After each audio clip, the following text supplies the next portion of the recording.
आलू हमारा दोस्त है या दुश्मन है? और हमारे साथी शुगर के पेशेंट्स या डायबिटिक्स है, उन्हें आलू खाना चाहिए या नहीं? आलू की शुरुआत की कहानी हमें वापस एंडस पहाड़ों साउथ अमेरिका लेकर जाती है, जहां पर दलील ये बताते हैं कि लगभग 8000 साल पहले ये खेती के लिए उगाई गई थी। आलू विटामिन और मिनरल्स से भरे होते हैं, लेकिन उनकी किस्म और बनाने का तरीका न्यूट्रिशनल कंटेंट को मुतासर कर सकता है। आलू का इस्तेमाल हमारे हार्ट हेल्थ और ब्लड प्रेशर के लिए बहुत ही फायदेमंद है। आलू का इस्तेमाल छिलके के साथ ज्यादा फायदेमंद है। आलू के छिलके में बहुत से न्यूट्रिएंट्स पाए जाते हैं, जैसे कि फाइबर, पोटेशियम और एंटीऑक्सीडेंट। इसी वजह से छिलके के साथ खाने से ज्यादा सेहत के फायदे मिलते हैं। लेकिन ये याद रखना जरूरी है कि छिलके में कुछ जहरीले चीजें भी हो सकते हैं, इसलिए आलू को पकाने से पहले अच्छे से धोकर और उनकी अच्छी जांच कर लेना चाहिए। इसमें फाइबर,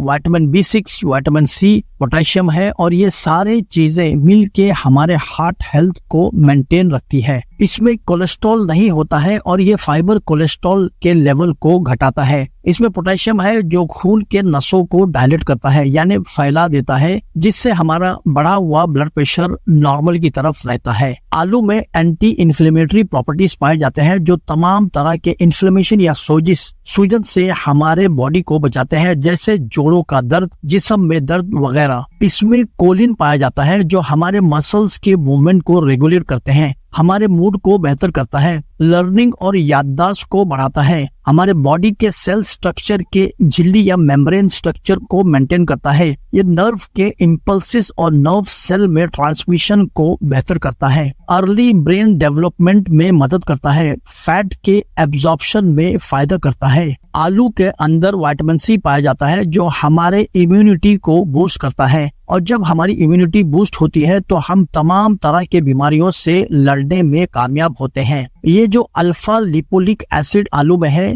ये जो ग्लूकोज को एनर्जी में तब्दील करने में मदद करता है, उसकी वजह से खून में ग्लूकोज लेवल को रेगुलेट करने में मदद करता है। अल्फा लिपोलिक एसिड डायबिटिक रेटिनोपैथी, जो आंखों का मसला है डायबिटीज में, उससे बचाता है और दिमाग और नर्व टिश्यू के फंक्शन को रेगुलेट करता है। Antioxidant quercetin oxidative cell damage से बचाते हैं, जिससे हम कई तरह के कैंसर से बचते हैं। आलू हमारे हड्डियों के सेहत के लिए बहुत अच्छा है। आयरन, फास्फोरस, मैग्नीशियम, जिंक हमारे बोन हेल्थ को फायदा करती है। विटामिन C कोलेजन के सिंथेसिस को बढ़ाती है, जिससे हमारे स्किन हेल्थ मेंटेन रहता है, और विटामिन A भी हमारी स्किन को टाइटन रखता है और रिंकल फ्री रखता है। आलू का छिलका को अपने चेहरे पर लगाकर आप चेहरे का टैनिंग कम कर सकते हैं। हाजमे में भी आलू फायदेमंद है। आलू कुदरती ग्लूटेन फ्री होते हैं, जो इन्हें सीलियाक डिजीज या ग्लूटेन की सेंसिटिविटी लोगों के लिए एक बेहतरीन खाना का ऑप्शन बना देता है। जैसे कि इसमें फाइबर होते हैं जो हमारे स्टूल को बल्क बना सकता है, जिससे स्टूल आसानी से पास आउट हो जाते हैं। वेट मैनेजमेंट में भी आलू मदद करता है। स्टडीज ने साबित किया है कि आलू सबसे ज्यादा पेट भरने वाले खानों में शामिल है। वो फुलनेस वाले हार्मोन्स की लेवल जैसे कि कोलेसिस्टोकाइनिन को बढ़ा सकता है। स्टडीज दिखाता है कि आलू अपने फाइबर की क्वांटिटी और ज्यादा डेंसिटी की वजह से पेट भरा रहने का एहसास बढ़ा सकता है और भूख कम कर सकता है, क्योंकि इसमें वाटर कंटेंट है और फाइबर है जो सटाइटी का फीलिंग देता है, फुलनेस का फीलिंग देता है, जिससे काफी वक्त तक भूख नहीं लगता है और वजन कम करने में मदद मिलती है। आलू में रेजिस्टेंस स्टार्च होता है जो खून में शुगर की मिकदार को ठीक रखने, हाजमे के लिए सेहतमंद गिजायत की कमी को पूरा करने और पेट भरने में मदद करता है। आलू मेटाबॉलिज्म को बढ़ाता है, खासकर विटामिन B6 जो है इसमें हमारी मेटाबॉलिज्म को बेहतर रखती है। तो जब हमारी बॉडी की मेटाबॉलिज्म अच्छी रहती है तो हम कुछ खाते पीते हैं, हमारे बॉडी को लगता है और हम एनर्जेटिक रहते हैं। अब हम बात करेंगे कि हमारे जो डायबिटिक साथी हैं उन्हें आलू इस्तेमाल कितना करना चाहिए और कैसे। शुगर के मरीजों के लिए छिलके वाले, उबाले या भुने हुए आलू एक बेहतरीन ऑप्शन है, क्योंकि उनका ग्लाइसेमिक इंडेक्स मैश किए हुए या तले हुए आलू के मुकाबले में कम होता है। 100 ग्राम आलू में तकरीबन 18 ग्राम कार्बोहाइड्रेट है और इतनी ही एक रोटी से आते हैं गेहूं की। या 25 ग्राम कच्चे चावल की बात करें तो उसमें भी तकरीबन 18 ग्राम कार्बोहाइड्रेट है। ग्लाइसेमिक इंडेक्स वो पैमाना है जो कार्बोहाइड्रेट खाने में है वो कितनी तेजी से शुगर को बढ़ाएगी। ग्लाइसेमिक इंडेक्स आलू का 70 से 80 के बीच में तकरीबन होता है। तो डायबिटिक के पेशेंट्स है वो 100 ग्राम से 150 ग्राम तक आलू एक दिन में इस्तेमाल कर सकते हैं, लेकिन उसको पार्ट्स में 2 या 3 पार्ट्स में एक साथ नहीं और छिलके के साथ खाना है। ख्याल ये करना है कि जब डायबिटिक साथी आलू इस्तेमाल कर रहे हैं तो अपने खाने से एक रोटी कम कर दें या चावल को स्किप कर दें, तो इससे शुगर का कंटेंट बराबर रहेगा और उनके कैलोरिक इंटेक पर कोई फर्क नहीं पड़ेगा। और आलू को छिलके के साथ क्यों इस्तेमाल करना है? अगर हम आलू को स्किन हटा देते हैं तो फाइबर कंटेंट बहुत कम हो जाता है और शुगर का जो स्पाइक है वो बढ़ने के चांसेस ज्यादा हो जाते हैं। तो आलू को बहुत अच्छे से धोकर हम छिलके के साथ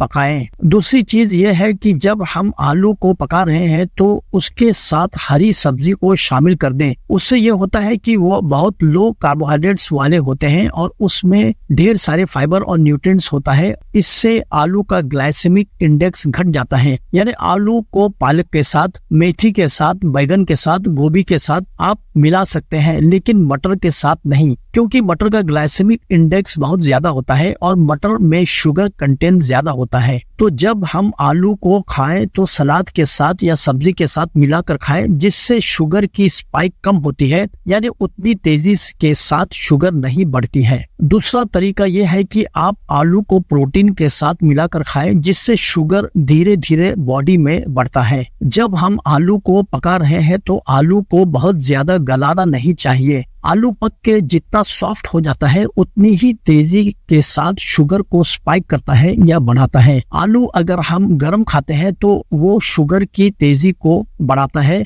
बनिस्बत हम ठंडा आलू खाते हैं। इसका रीजन ये है कि गर्म आलू में स्टार्च नॉर्मल कार्बोहाइड्रेट्स में तब्दील हो जाता है और ये नॉर्मल कार्बोहाइड्रेट शुगर को बढ़ाता है, और जब ये आलू ठंडा हो जाता है तो ये रेजिस्टेंट स्टार्च में कन्वर्ट हो जाता है और शुगर को धीरे धीरे बढ़ाता है। इसी वजह से हमें यह ख्याल रखना चाहिए कि आलू को ठंडा कर कर खाएं। आलू को कभी डीप फ्राइड करके नहीं खाना चाहिए, चिप्स के शक्ल में, फ्रेंच फ्राइज के शक्ल में या आलू के पकोड़े। इससे एक तो कैलोरीज इंटेक बढ़ जाता है और ग्लाइसेमिक इंडेक्स और ग्लाइसेमिक लोड बढ़ जाता है। और डीप फ्राइड करते वक्त एक केमिकल एक्रिलामाइड रिलीज होता है और ये केमिकल हमारी सेहत के लिए काफी नुकसानदेह है। और जो प्रोसेस्ड आलू की चीजें मार्केट में मिलती है पैकेट के शक्ल में, वो अवॉइड करना चाहिए, क्योंकि इसमें मोनोसोडियम ग्लूटामेट होते हैं यानी चाइनीज सॉल्ट और नमक, प्रिजर्वेटिव की क्वांटिटी काफी ज्यादा होती है, तो उससे हमें बचना चाहिए। अब सवाल है कि कौन सा आलू खाएं? तो जो जितना कलर्ड आलू है उतना ही उसमें ज्यादा न्यूट्रिएंट्स पाए जाते हैं, और जो नया आलू है इसके अंदर कार्बोहाइड्रेट्स कॉम्प्लेक्स होता है और शुगर को धीरे धीरे रिलीज करता है। जैसे जैसे आलू पुराना होता है उसका शुगर कंटेंट आसानी से रिलीज होता है और हमारे बॉडी में तेजी के साथ में शुगर बढ़ता है, जो नुकसानदेह है। इसलिए पुराने आलू से परहेज करना चाहिए। खास तौर पर अगर आलू में अखवा निकल गया है या स्प्राउट हो गया है तो उससे नहीं खाना चाहिए और हरे आलू को भी अवॉइड करना चाहिए। तो आज के वीडियो में ये बात हमें पता चलती है कि आलू आम लोगों के लिए तो बहुत फायदेमंद है और शुगर के पेशेंट्स भी आलू को मॉडरेट क्वांटिटी में खा सकते हैं, सब्जी के साथ या प्रोटीन्स यानी पनीर या गोश्त के साथ। यकीनन आलू न्यूट्रिएंट्स से भरा हुआ है और इस्तेमाल में लाए जाने वाला वर्सेटाइल खाना है, जो कि मिकदार में खाया जाए और सेहतमंद बनाने के तरीके से बनाया जाए तो ये आपकी सेहत को बेहतर बना सकता है। इन्हें उबाल कर, भून कर या भाप में पका कर छिलके के साथ खाइए। मिलते हैं अगले वीडियो के साथ में, तब तक सेहतमंद और एक्टिव रहिए।